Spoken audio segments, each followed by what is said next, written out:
Добре дошли в моя канал. Ще правим кюфтета. Вече сме добавили и умесили каймата. Все още не се е умесила, обаче хубаво. Ще започнем. Кажи какви подправки имаш вътре. Подправките са следните: чубрица, червен пипер и тимион, и както и малко сол. Сега ще добавим малко топла вода, за да може по-лесно да умесим каймата. Малко. Стига. И за да може кюфтетата да станат по-мазни и по-хубави.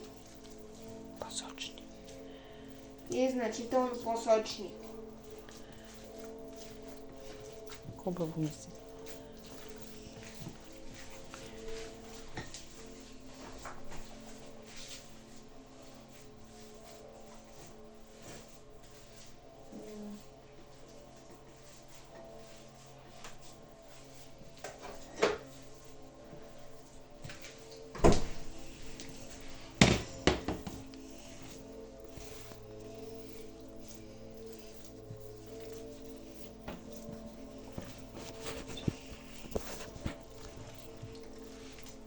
Работи.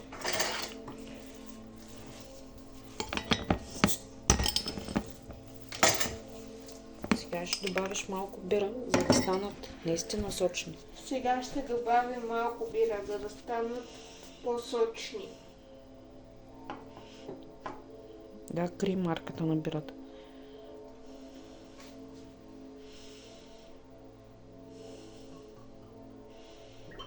Още. Още малко. Стига. Меси. Сега продължаваме да месим.